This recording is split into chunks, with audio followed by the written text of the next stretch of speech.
Hello and welcome to DDOCast episode 606, recorded the weekend of July 26th. I'm your host, Patrick. I won't have any guests for the news portion this week. There's basically no news, but I'll cover what we do have. This week's screenshot, Eros crosses the sky in the 473rd screenshot of the week. Thanks, Eros, for sending in this week's screenshot. We like to talk about Dungeons & Dragons online nearly every weekend. You can catch us through Twitch, YouTube, the DDO forums, iTunes, or from our website at DDOCast.com. DDOCast is hosted by CyberEars, the awesome podcast hosting network, and shows are usually available within a few days of recording. The next show will probably be next weekend, and you can stay updated by following us on our social media pages or our website, DDOCast.com, with our calendar. On the podcast this week, we'll have part 2 of our Gearing Up discussion with Arkat and Samius Gurobo, which is kind of the main reason why we're having a show this week. Past couple months, I haven't really been doing shows when there's been no news, and there's barely any news this week. But I wanted to kind of continue that discussion and keep getting you guys those episodes, because we did end up recording 5 parts to that, so I wanted to kind of get those out in mostly timely fashion. We'll cover what I can with game news. The big thing with game news is the continued server instability issues. Last week, starting on Wednesday, there were some major server instability problems. That manifested early on with most players being kicked out of the world on Wednesday. That continued Thursday and Friday. People were really freezing up, getting booted, taking time to kind of get back into the world. That mostly resolved itself, or was resolved by the weekend, but there were still some kind of lag spikes, some moments of disconnection. People were losing connection with the chat server frequently, that kind of a thing. They put out some messaging starting late last week, and I think through Wednesday of this week.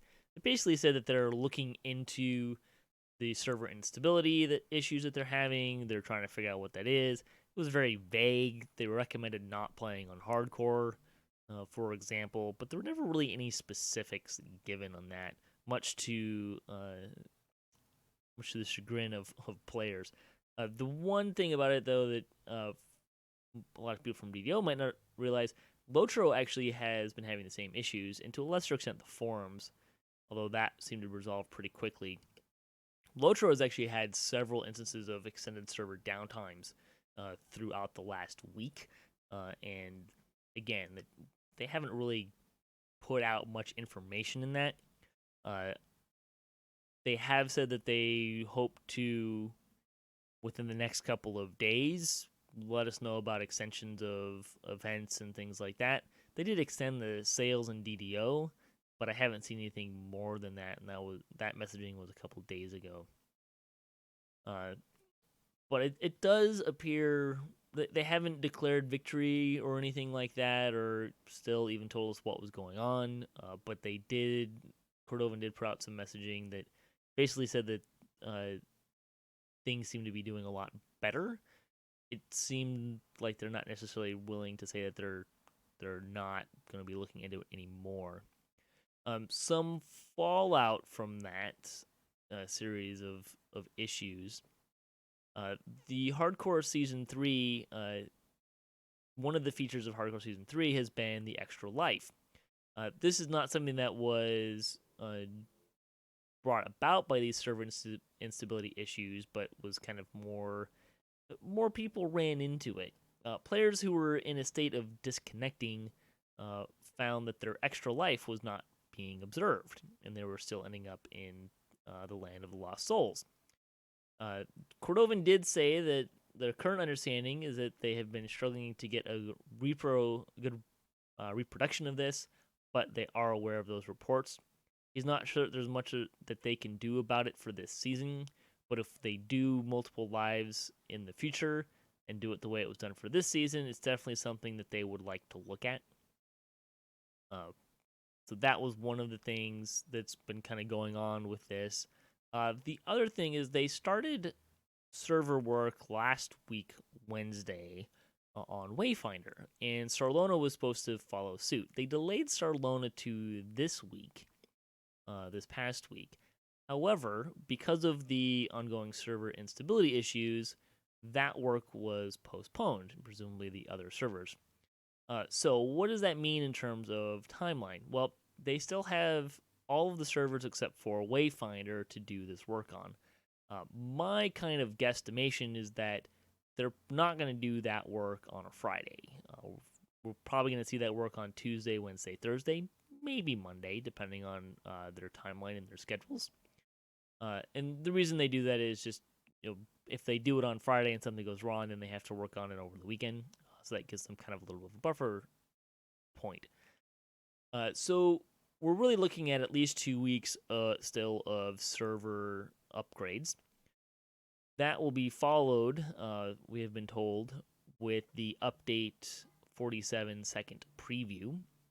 As a side note, Linabel did preview a couple of items over the last week as kind of a bone / preview for players because of the instability issues.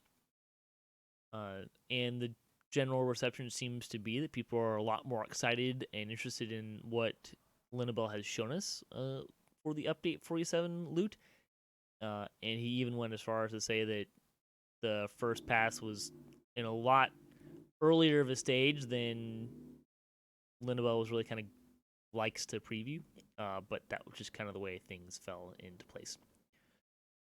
In any case, so we're looking at 2 weeks of server work and upgrades, plus another week for a second preview. My guess would be that there will be at least 2 weeks between the preview and the release of Update 47. So that means that we're probably looking at 5 weeks away still for Update 47.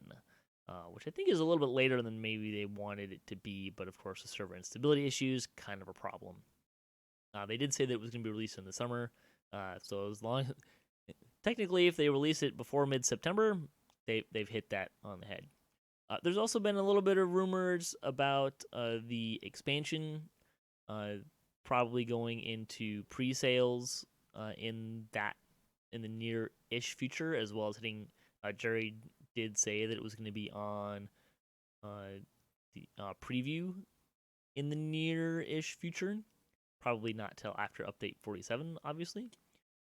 So that could be maybe even as soon as right after Update 47 releases, and they kind of are pretty happy with that state.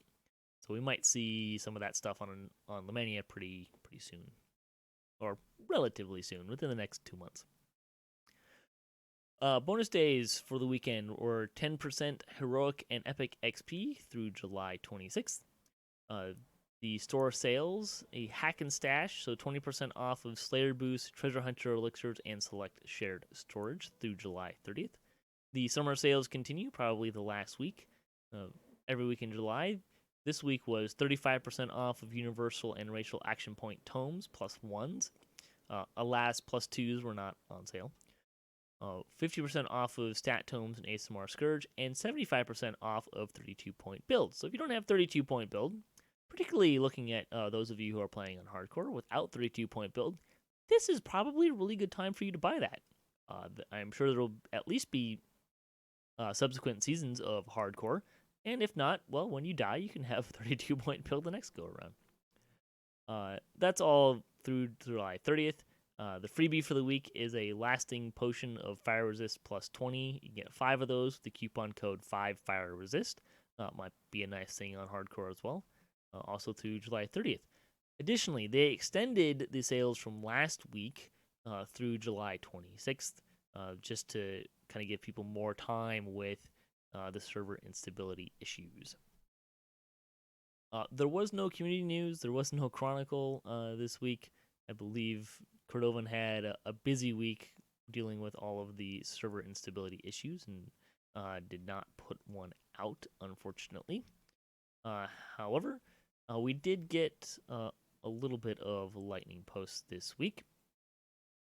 Fuzzy Duck commented on our show from last week, said, I would like to see the Wishes of Inheritance again at a lower price point and would definitely pick up a couple to consolidate some gear from characters that have been mostly retired into his more frequently played ones. Yeah, I think a lot of people would probably go for that.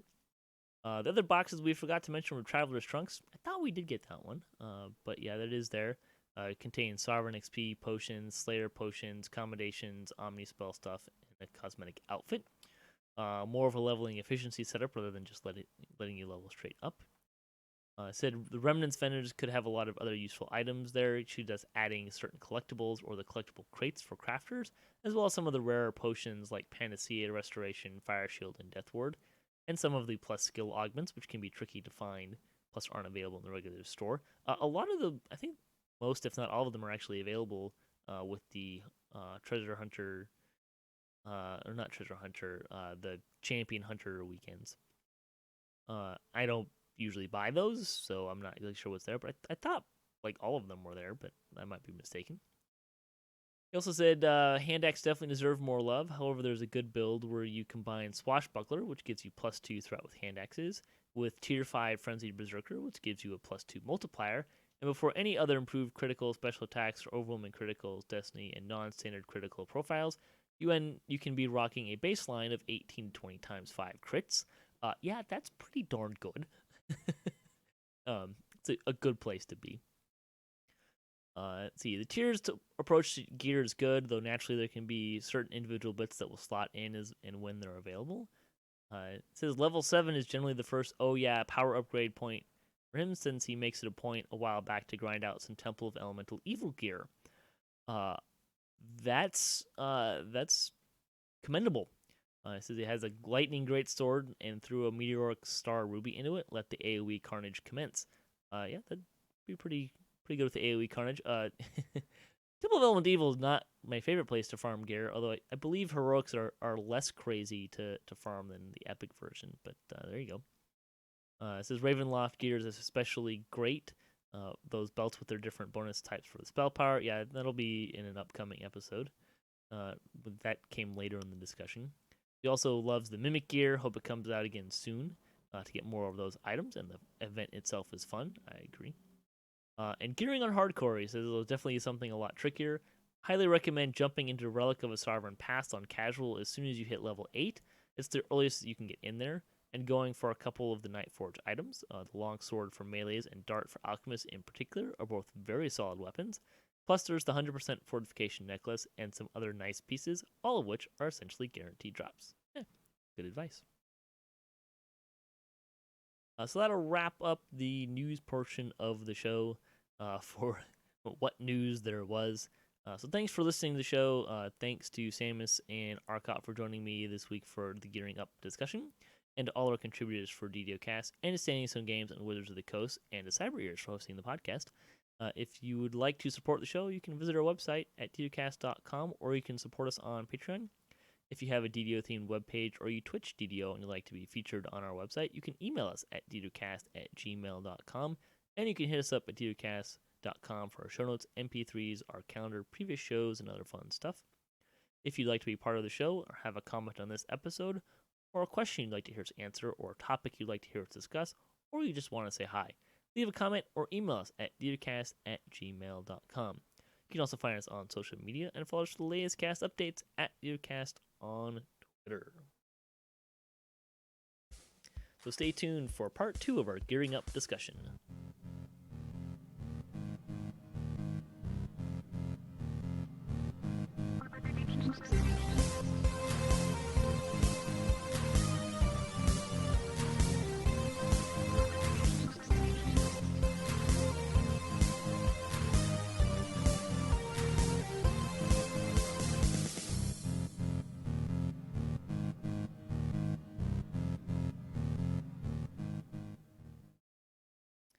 All right, welcome back to part 2 of our Gearing Up discussion. I'm your host, Patrick. We're going to continue kind of this idea about how to go about getting gear for your characters. And I'm joined again by Samius Gurobo. Yay! And Arkat. Yay! Yay! There's another person in a gaming group that I play with who uses yay in about 40 different ways. Kind of reminds me of that. Right, so our discussion is about gearing up. Last time we kind of got into it, talked a little about gaming theory, some resources, and kind of the differences between the gearing versus for reincarnation versus endgame. And I think I'll even kind of throw in versus hardcore, right? Because I think that's a third discussion that we kind of got into a little bit more last time.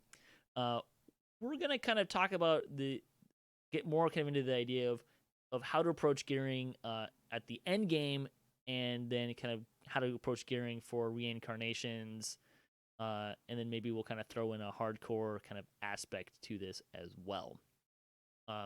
So let's start with end game. I think the biggest thing here that I want to kind of me personally kind of get into of when we're talking about gearing at end game is the frequency at which this is going to change, right? Which means that if you're trying to stay at end game, you're going to be constantly doing this gear Tetris game.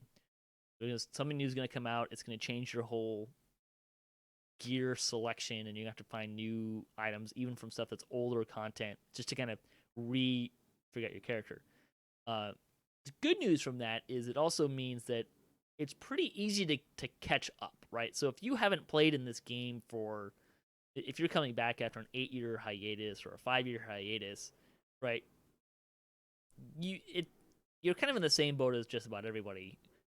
It's not going to take much effort to get those items and catch up to the rest of the population on that level of power.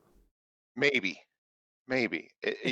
People that come back from the game from 5 years ago don't have the expansions where the expansions are where the big changes of power happen. So, if somebody's new or has, last played 5 years ago, they're not going to have Ravenloft, or they're not going to have the Sharn expansion, which is where the gear meta really changes are the expansions. Yeah, that tends to be a pretty high point of that. Let me clarify what I'm saying is that that's kind of assuming a neutrality of what content you have access to.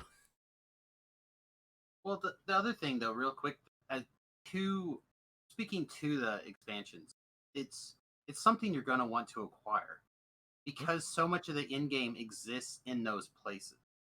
So it's not like if you're focusing on playing at level 30 and at the in-game, you're going to naturally gravitate towards picking those things up because that is where the game is at the end. Yeah, there's a couple of things outside of that still get played, and like this and that or the other thing, they're around but not necessarily there. But I would say probably 65, maybe 70% of what people play at level 30 is in those.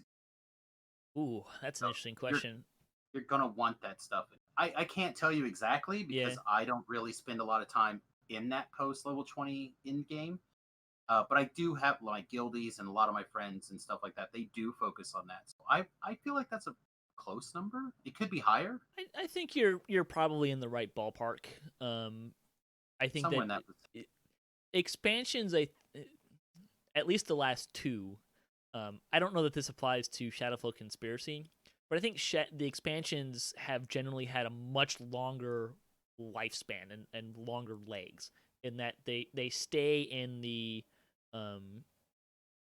curriculum, as it were, of what people are running longer. Part of that, I think, is because there's raids. Expansions always have a couple raids, and people tend to do a lot of raiding and stuff. But like the Legendary Shroud is still a constant thing that people do because of some of the gearing options you can get there. Although I would consider that could be more advanced gearing than kind of what we're really targeting towards with kind of newer returning players. But it's there, and it's a major part of kind of end game gearing. And I think there's a lot of that legend there. We're talking about legendary because of Reaper and people wanting to get Reaper XP, especially like if they reincarnate and get first time. So they tend to do a lot of circuits in there. But even in that, if you look at the quests that are legendary, I don't know the exact number, but I would say probably half of them are between Ravenloft and Sharn. I think that's pretty close. Like, so a lot of them, yes, are definitely there. And if you don't have the expansions, they're a great thing to pick up. If you're strapped for cash, which I know a lot of people are in this really crazy world we're living in, look for sales. My expectation, this doesn't always happen. My expectation is around Thanksgiving, kind of that Black Friday, Cyber Monday time frame. I expect Ravenloft will go on sale. I am also kind of expecting Sharn to go on sale. Don't hold me to that, but I know Ravenloft last year was on sale. I'm kind of guessing Sharn will go on sale. In the interest of kind of that whole discussion too, I'm pretty sure Menace to the Underdark and Shadowfell Conspiracy are currently also on sale for 99 points a piece. They are. So if you don't have those, go buy them now. First, go put in the free DDO coupon for all of the adventure packs, and then go grind however much favor you need to get the 200 points to buy those 2 expansions, and you'll have most of the content of the game. You have everything other than Sharn and Ravenloft at this point. Which I think we figured out to be roughly 80% of the game for that 200 points and putting in that game. I'd probably put it 90%, but sure. It's it's a lot of the content. Like, you would have plenty of stuff to do. Correct. For a long while, but yes. I feel like you're probably very correct. There'll most likely be a Black Friday sale, including those things. But I also would suspect, and I have no evidence other than my gut on this, but I would suspect the last week of July and or the first week of August as the very generous offer that SSG has put out there, making all the content free to play for everybody. I suspect as those are ending, our last big summer sale is likely also going to be a big price reduction for the last. That ends August 31st, by the way. August 31st. There you go. So it may not be like as deep of a sale as that it would be for Black Friday, but I suspect it'll be a reasonable sale as well around there. That's my guess. I think it's a pretty good guess. Boy, that we went a little off topic there. Let's come back to the We did. You're sorry. But it's important because that's where the in game. You can't talk about gearing for the in game unless you know what the in game's going to be. Yeah, and I think clearly going forward too, along that same kind of thought process, Feywild is obviously going to be the next thing in gearing and that level. Because if for no other reason, the level cap's going to increase, we think, to 32, 33, maybe 34. Probably more like 32, 33. And that's going to change a lot of gearing, and there's going to be a power increase with that, obviously, and kind of all of that stuff. So, I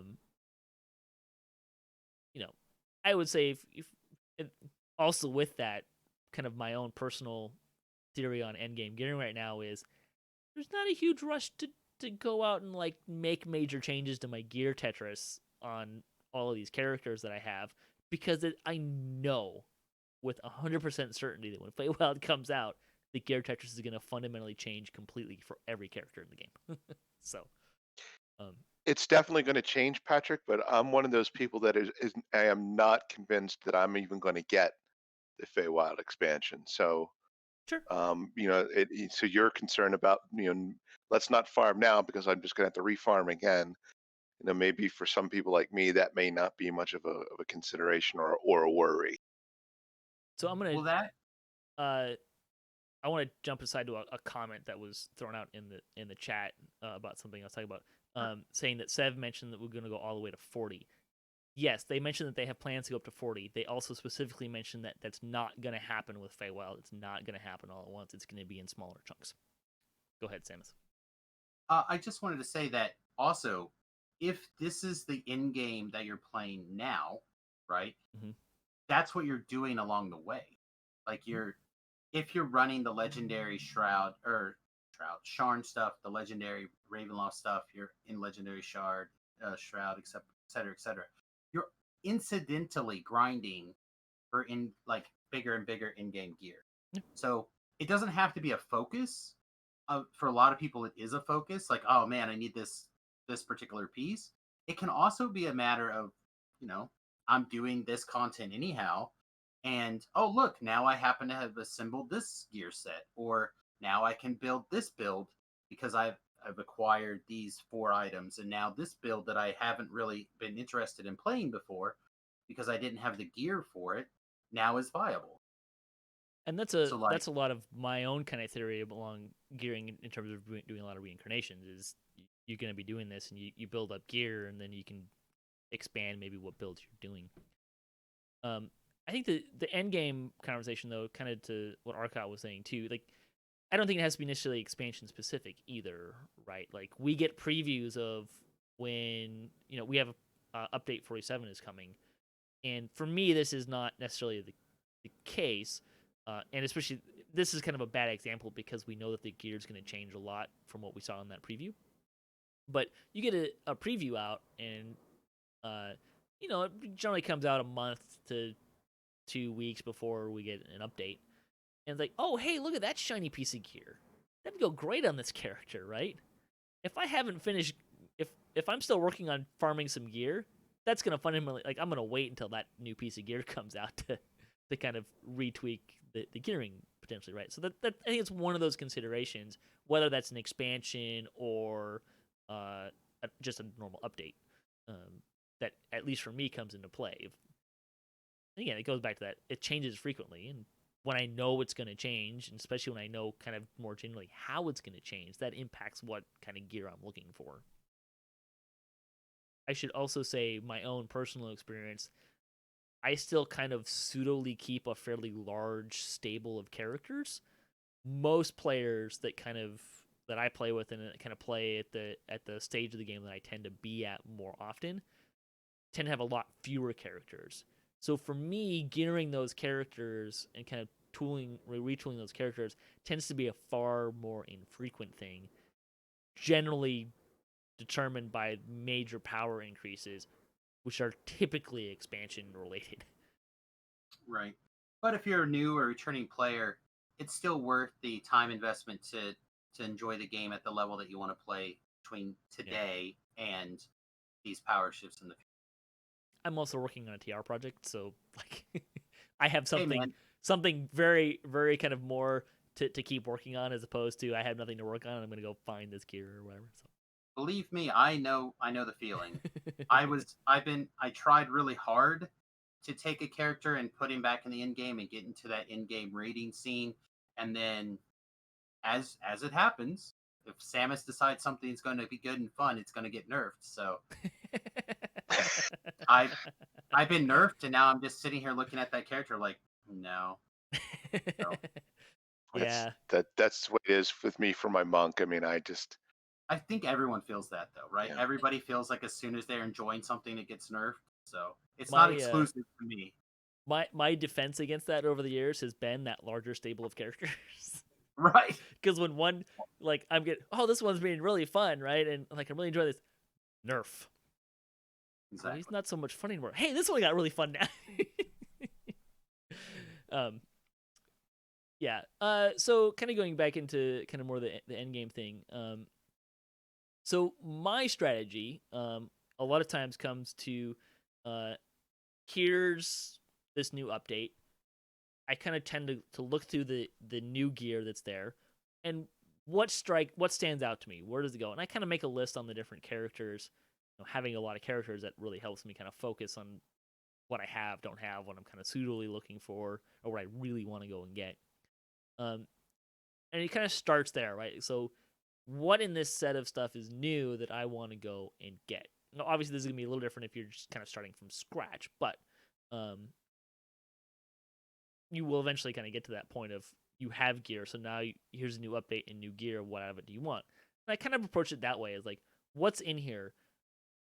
Oh, hey, these 3 items really stand out. Like, these 3 characters really need to get this item. Okay, what does that do to the gear checklist, right? And a lot of times those items are going to be like, holy cow, like, this character needs to go and get this item because it has everything that he wants in life and more. And then you have to, that has a cascading effect. We talked about the gear Tetris, right? The house of cards.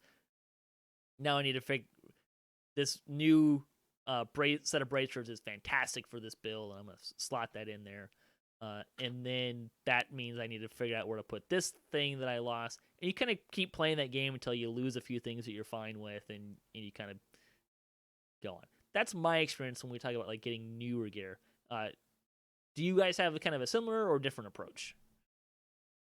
It's similar. What I tend to do, PJs. Well, so Ravenloft.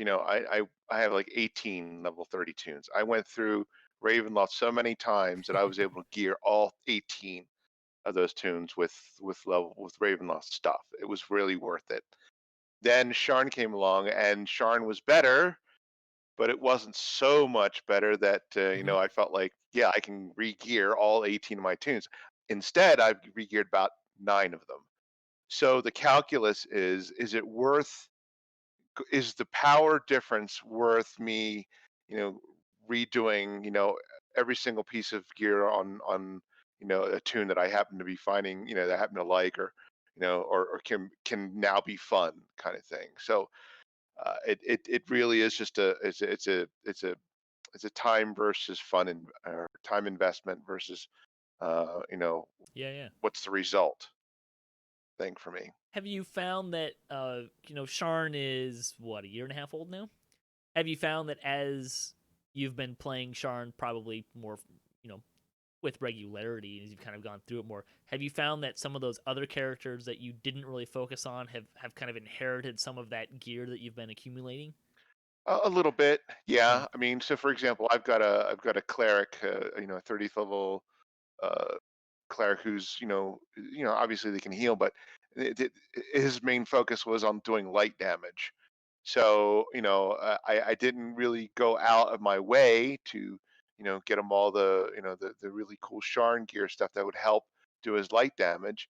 But as I ran into it, as I found ran across it, I just wound up putting it in my bank, and Mm-hmm. then at some point when I didn't have anything else better to do, I just transferred the stuff out of the bank onto him, and I've come up with a pretty decent gear set for him.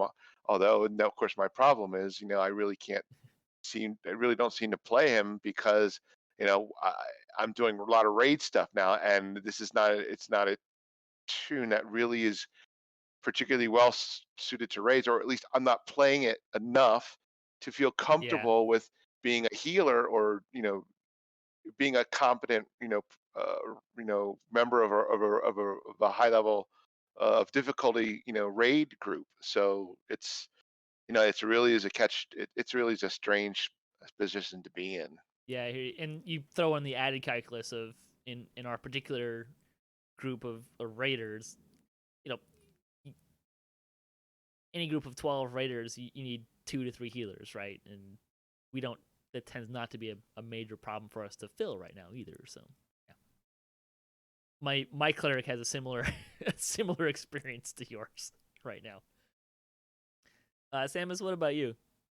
So I'm trying to figure out the best way to kind of answer this question, because the way I do encounter DDO is, I feel like, for me personally, uh, back in the day, Turbine really incentivized you to focus your arsenal of characters, right? So in my mind, I basically boiled down from 3 or 4 people that I actually played on the regular down to basically just Samus plus one. Um, so for me, it's a lot of just random collecting and random putting things together until I decide something matters. So like about 6 months ago, I decided, you know what, I'd like to expand my stream capabilities to have somebody to do these in-game raids. And again, I mentioned I put together that build, and I went and I farmed what I needed. Like, it just, when I make a decision like that, it becomes the most important thing ever. So then I put all that effort into getting that together. Um, so for me, things, and part of this answer also is going to be addressing some of the comments that have happened in the chat here. for me, when that kind of stuff happens, and it's a big enough problem, it's a big enough nerf, stuff like that, it puts a big damper on me playing that character. And Yeah. I realized that it could be a matter of like, well, a few tweaks to the build or some different gear or XYZ. But for me, because that's what we're trying to say is how does it affect me? That's what it does. It makes me not want to do that kind of content anymore and focus on the other stuff. Um, It takes the wind that out of your being sails.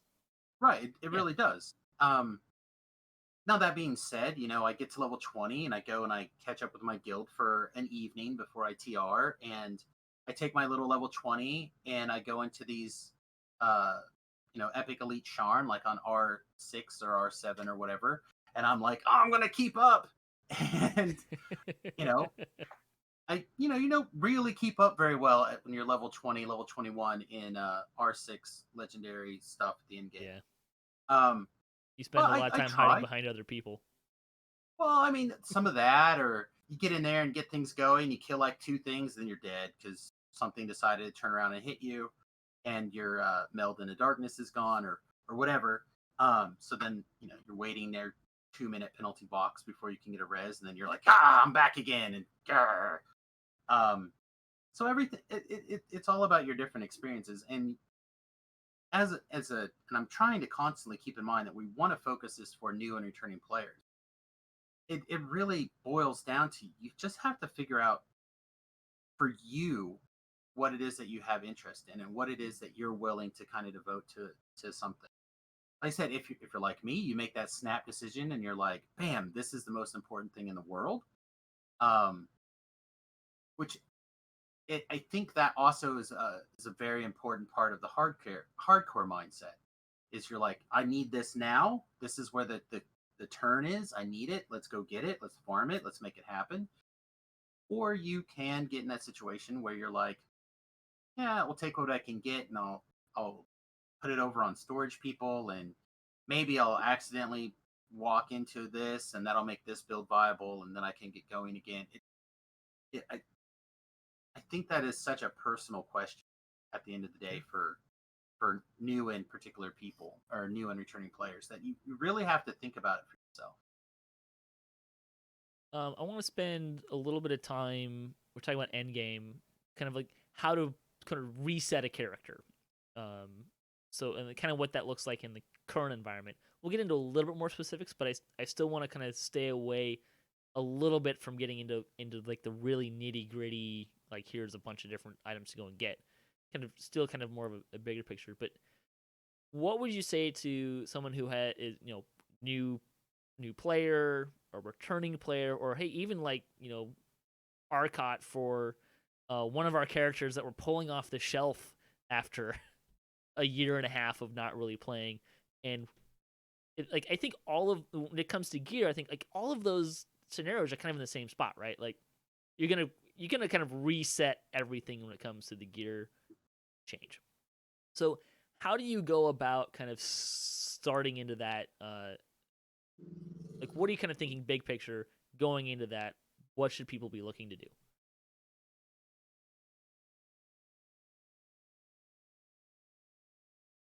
Well, I'll kick it off. I think that right now the obvious thing for me is figure out which Sharn set works the best for you, and start there. Because I think I think we kind of talked about this last time that previously, that this idea that these sets are kind of too powerful, like they kind of almost necessitate getting one because they're that good. So if you have Sharn, I would say start with what set is the one that's going to be the best set for you, and that's going to determine your armor and 2 more pieces of gear. I think, Patrick, I would start at Ravenloft, frankly. Okay. Ravenloft. So so the mindset, the meta is sets, okay, Mm-hmm. and the best, easiest way to get into, and I'm not sure that this is good, but if you're going to, if you come to the conclusion that sets are the way to go, then the best way to get into that kind of mindset is through Ravenloft, specifically the adherence to the mist set. There are 9 different slots, so rings, necklaces, offhand, um, uh, goggles, etc. There's 9 slots that you need 5 items. Five of these. You need 5 items to get the actual set bonus, and you have 9 slots in which to do it, or actually 10 if you want to count the ring twice. Um, so you have Interesting. 10 slots to get 5 of those items in order to get the adherence of the mist slot. And then the great thing about Ravenloft sets is that you can get another set. So, for example, Silent Avenger set and the Adherent of the Mist set. And then if you're a real set fanatic, you can get another set from a Pain and Suffering set. So, you can get 3 sets with just, one expansion's worth of loot. And, I think that's probably an easier way to ease into the set mindset. It's a little tougher with Sharn because of how the sets work in Sharn, where pretty much all the sets are they are take an armor slot, so you can't really have multiple sets.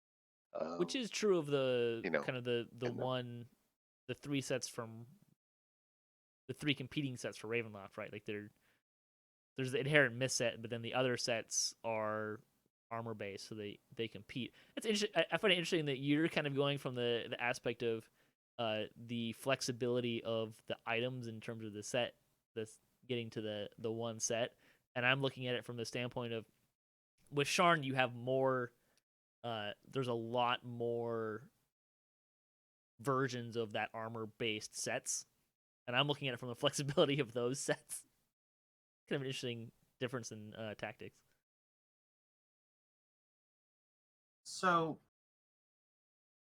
I kind of answered part of this, I think, with the last answer, but I think for me, let's say I decide to dust off Butters, right? Who's my melee bard Swiss Army knife that I built for, and the cap was level 20, and she kind of like covered all the roles.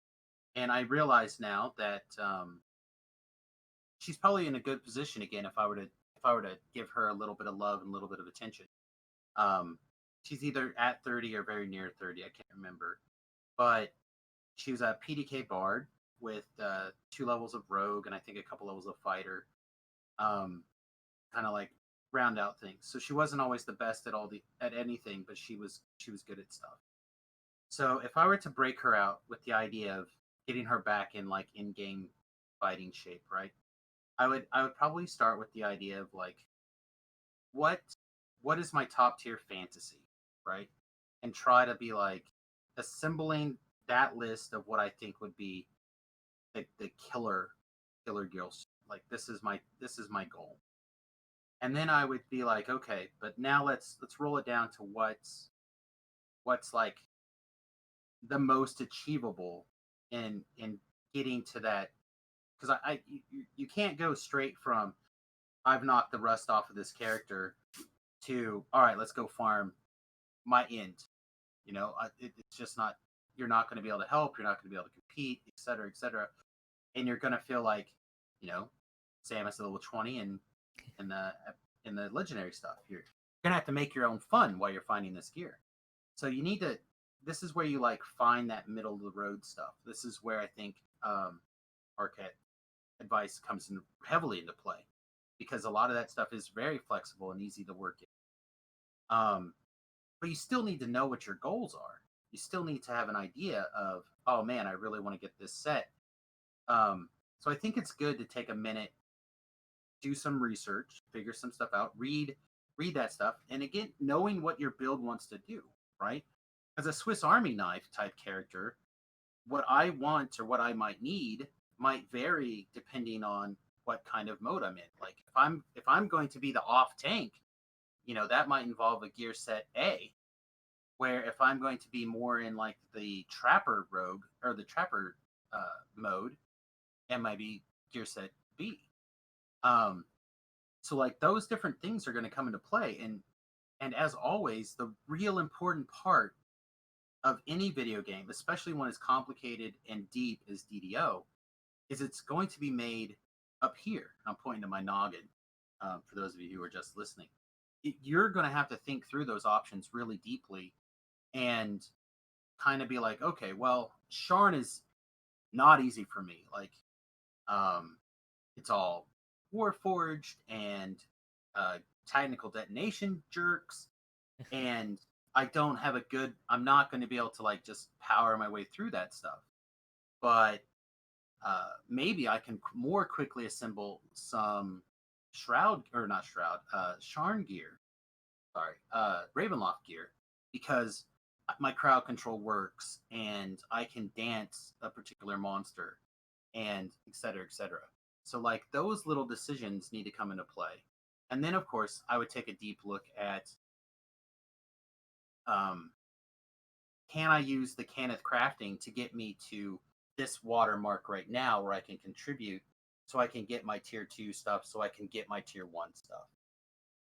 I think it's a really thank you. That's a great approach. Like I'm in my end gameness, I'm kind of looking at that tier 1, right? And like forgetting about that other part of it. Well, that's just it. And that is what, again, when you're trying to think about how do we help you guys out there who haven't played in 4 years or are brand new to DDO, it's overwhelming. Yeah. And it's really easy to get in this concept of like, oh, well, just go look at Sharn and go get it. But like, how do you get there? Like, that involves gearing to compete to get to that gear and so on. That's part of the eternal grind, not just, oh, well, don't bother, just get whatever you can and then go get what's in Feywilds. You know, you can't, like, how do you compete in Feywilds to get that? I'm part of that kind of that tier 1 list that I would say also put an artifact on it. There's options, but you'll probably want to get one at some point. And then I think this kind of plays kind of in all of those tiers, right? I think a really easy place to start when you're looking at gear is stats, right? Like which stats do you need to find and want to try to keep upgrading and getting, you know, the highest, what's the normal bonus? Enhancement? Enhancement. The standard enhancement bonus, and then insightful, maybe quality if you can find it. There's a few places to find that, but it's a little harder. But I'd say like when I think about how to approach like what playing that Gear Tetris game, like stats are really kind of important. Obviously Constitution, right? Because that's gonna impact hit points, and by extension, false life and anything else that is a bonus to hit points. And then I think the stats that determine kind of particularly DCs of your abilities, right? So, you know, you're a fighter and you're using trip and stuff, you know, strength is a big thing. Things that increase your tripping or stunning or tactical skills, right? Casters are going to be, you know, for wizard, you know, intelligence, whatever school of magic you're really kind of looking for. Like really start looking for ways to increase those. And you can find those on random gear. You can craft them and you know, get into kind of the Ravenloft and Sharn gear. They start showing up in a little bit higher numbers as well. So that kind of mindset right there, where you're talking about this stat's important and layering this defense in and this defense in, that is where you can transition this conversation really nicely into the hardcore and how to like focus on the hardcore gear, because unlike live, right, where live is generally kill the monster, get through the quest as quickly as possible. That is your primary mindset when you're talking about on live. Where when you're talking about on hardcore, you have to play with the different mindset of how do I live through this quest to make sure I complete, right? And that is where things like making sure you have a maximum constitution item for your level, making sure you have the best false life you can get your hands on at your level, making sure you have the maximum fortification at your level, making sure after your resistances, your saving throws, like you have all this defensive stuff that's the various miss channels, right? You have all that stuff and then you kill the monster, right? So you also, while you're having this discussion, keep in mind it really does depend on, are you here on live, or are you over here on the hardcore? Are you looking to just be the absolute maximum DPS and just like, if I die 7 times through the quest, it doesn't matter, but I'm going to kill 25 more things than the next closest guy to me? Or are you, I'm going to get my 5,000 favor, my 6,000 favor, like whatever your goal is? Am I going to get my Reaper point? It's going to color your decisions and your focus. And those there's always kind of that tension, right, between offense and defense. And there's one of the things that I think is beautiful about the way that D&D and DDO are kind of structured is that there's always this kind of give and take, right? Like you end up going more on the defensive standpoint, you lose some of your offense. Not Well, you always have to true, walk but the line. yeah, You have to walk the line. But on live, it's different. It's a yeah. different mindset, because Death a has no dead meaning. monster, death has no a less meaning, right? Yeah. Because that's, if you get enough people die in a quest, maybe you fail at once, especially on Reaper, when people are in the penalty. But a dead monster does 0 damage to you, right? But you do 0 damage if you're dead. So you have to figure out like where. Well, I'm gonna trip. Where is your focus when it comes to figuring out where you want to kind of like live when it comes to these decisions? And your gear is insanely important and crucial when it comes to those, with that kind of, that balance, right? That's where a lot of these decisions come into play. So like your primary stat, I've seen a lot of people that just like, I got my strength to 130 relatively consistently. That's all I care about. I'm going to hit the monster. It's going to die. I'm going to run up there. I'm going to throw a cleave. I'm going to hit 10 monsters, and 8 out of 10 of those monsters are going to die. And then the 2 that survive are going to turn around and hit me, and I'm dead. Well, if that's the mindset you want and that's the goal that you're looking for, like, you're going to kill more monsters than anybody else in the quest. You're going to spend a minute and a half dead. Maybe that's a trade-off to you. Not on the hardcore, it's not. So all these things are factors that you have to, and it's, again, I mentioned it's personal. You have to decide where it is that you're looking for and where it is you're going to put your focus. Anything you guys want to say about kind of figuring out what kind of stuff to look for endgame gear before we move into kind of more of a reincarnation mindset? No, I'm ready to talk about the thing I can talk about. You think all that talking was a lot? No, that's not even close. Wait till we can talk about stuff I know about. Are you talking about specific things, like specific pieces of endgame gear, PJ, Not necessarily or not specific items, but kind of a mindset of how to go about figuring out what to look for. So, what are some things that, like, uh, Constitution, False Life, Healing Amp, Fortification? Are there things that you want to kind of sure? point people to looking for, or like I mentioned, like the Sharn set or an artifact, right? Like, because if you're looking at that, as Samus put it, like that tier 1 kind of level of gear that you really want to get to. Yeah. As opposed to, I think you're really, gonna get 4 pieces of your gear probably just from one of the Sharn sets and an artifact, and then you kind of go from there. yeah. I honestly, I think it just depends on the build, or the purpose, or the what you see the tune being good at, and so, obviously, a high constitution item, or extra hit points, that's good for everybody.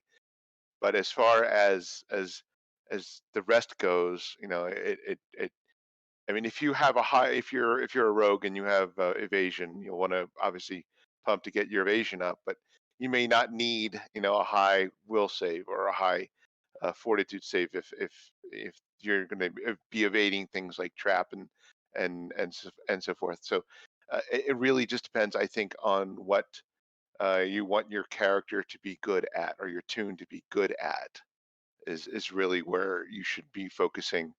Uh, what kinds of gear, what Mm-hmm. gear slots are important. I would recommend, along kind of bouncing off of that, try to somewhat narrow that focus, right? Like, Yes. pick like the way that I've always kind of approached it is like a primary, secondary, maybe a tertiary thing, right? That the character's going to do. So like, what's the primary thing I want to do? And that's going to form the first set of my decisions. And then kind of the secondary, like, say I wanted, I'll take my bard for example, right? Like the primary thing that I want him to do is kind of crowd control-y stuff, right? So I'm going to make decisions about my gear in that vein first. And then kind of the secondary thing for him has always been like healing, right? So then I look for healing things secondary to that. If I'm looking at a specific slot, like, here's two options for this slot. One of them is going to increase my enchantment DCs. One of them is going to increase my healing. Well, my primary feature of the intent for this character is to do crowd control. So I'm going to pick the enchantment-based item over the healing one. Then you can get to like a tertiary thing which for him is kind of single weapon fighting, right? And that's kind of how I think about approaching that different gear thing. So the thing that I'm trying to communicate in that is, don't get too crazy with the things that you want to try and have this character do, right? Like figure out like 1 to 3 things to really focus in on that character. If you're newer, I would say kind of 1 or 2 would kind of be, and kind of build from there. I would look at 2. I would look at 2 things, to a primary and a secondary. All right. I think what we're gonna do is I'm gonna do another cut because we're at 40 some odd minutes. We're having a fantastic discussion that's going about 3 times longer than I was expecting it to go. Well, Samus is here, so you always have to budget extra time. Well, and we went on about 5 different rabbit trails along the way too, which have been fantastic. Yeah. Hey guys, thank you very much for this. Has been a fun discussion. So we're gonna do a cut here. So you can find Arkat and I on DDOCast on Wednesdays at 5:30 p.m. Pacific time. Samus, you have a YouTube channel which you're looking for subscribers for. I do. YouTube.com/Samius Gurobo. And you also Twitch and do some stuff there as well. I Twitch Monday through Friday for about 8 hours a day. Also at Samius Gurobo, and of course I have a Twitter at Samius Gurobo to kind of get all that basic. So like if you don't know how to get a hold of me, at Samius Gurobo is the best way. I believe I'm linked on DDOcast as well as the DDO Wiki, which are 2 places that are also insanely great resources for these kind of gear stuff. A little bit of throwback there. All right. Well, thanks, guys, for joining me today. Hey, if you'd like to support the show, you can visit our website, DDOCast.com, or you can support us on Patreon. If you have a DDO-themed webpage or you want to Twitch DDO, if you'd like to be featured on our website, you can email me, DDOcast@gmail.com. Check us out at DDOcast.com for show notes, MP3s, our calendar, previous shows, other fun stuff. Leave a comment or email us. Be part of the conversation. We invite you to join us in DDOcast@gmail.com. And you can find us on social media at DDOcast on Twitter. So until next time, may all your attack rolls be crits, all your chest level appropriate, have fun, and don't forget to gather for us.